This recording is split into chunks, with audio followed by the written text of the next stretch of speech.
بن ثابت نے بیان کیا کہ میں نے عبداللہ بن یزید انصاری سے سنا اور انہوں نے ابو مسعود انصاری رضی اللہ عنہ سے عبداللہ بن یزید انصاری نے بیان کیا کہ میں نے ان سے پوچھا کیا تم اس حدیث کو نبی کریم صلی اللہ علیہ وسلم سے روایت کرتے ہو؟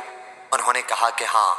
نبی کریم صلی اللہ علیہ وسلم سے کیا آپ نے فرمایا کہ جب مسلمان اپنے گھر میں اپنے جورو بال بچوں پر اللہ کا حکم ادا کرنے کی نیت سے خرچ کرے تو اس میں بھی اس کو صدقے کا ثواب ملتا ہے۔ صحیح بخاری حدیث نمبر 5351۔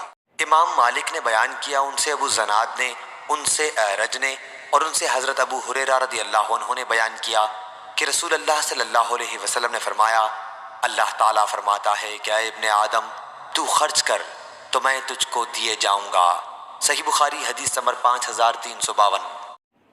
حضرت ابو ہریرہ رضی اللہ عنہ نے بیان کیا کہ نبی کریم صلی اللہ علیہ وسلم نے فرمایا بیواؤں اور مسکینوں کے کام آنے والا اللہ کے راستے میں جہاد کرنے والے کے برابر ہے، یا رات بھر عبادت اور دن کو روزے رکھنے والے کے برابر ہے۔ صحیح بخاری حدیث نمبر 5353۔